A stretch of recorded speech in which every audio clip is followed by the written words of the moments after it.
Do you want a better signal when flying? What would you do when your remote control lost connection to the aircraft? I'm going to use a quick, simple and easy understanding animation guide to explain the transmission signal between the remote control and the aircraft of the DJI Mavic Mini. And also what would I do when my remote control lost signal to the aircraft. Information provided in this video are a compilation from user guide manual, personal experience and other pilot experience.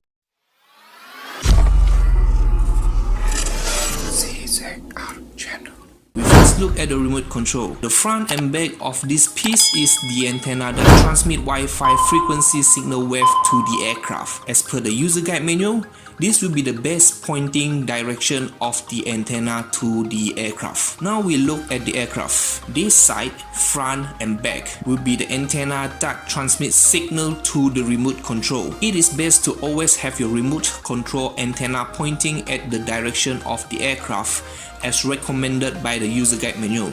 You can also refer to the orientation in the DJI Fly apps located below here, and if you plan to fly further away, in order to get the best signal transmission. Provided there is no obstacle along the flight path that can block or interfere with the signal wave. You might need to lower down the remote control a little bit if the aircraft is maintaining the same altitude and increasing distance flying further away from you. Or you can increase the aircraft altitude and maintaining the remote control orientation or position. When the aircraft is going forward, the body of the aircraft will not be perpendicular.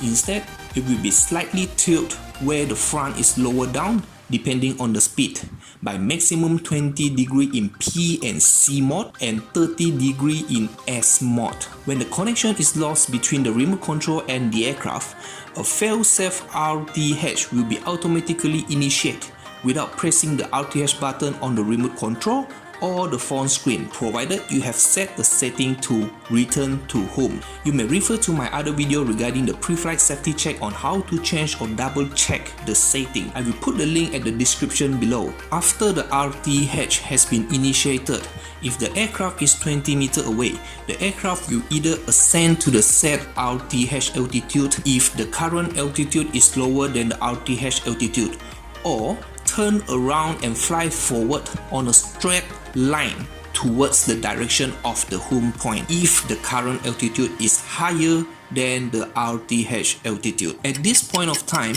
under normal circumstances where there is no risk of weather or wind and no obstacle on the altitude of the straight flight path, what I normally do is to keep pointing the remote control antenna at the direction of the aircraft, and the connection will regain in the shortest time possible, so I can continue flying after regaining connection and control. Reason is because when the aircraft turn around and fly forward back to the home point, again the body will be tilting, making the aircraft antenna at a much better facing direction towards the remote control antenna.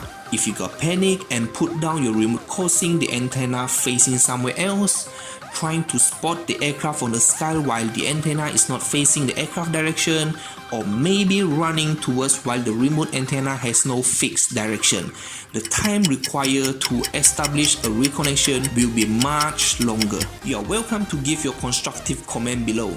Together we can learn to understand things better. Thanks for watching and see you on my next video.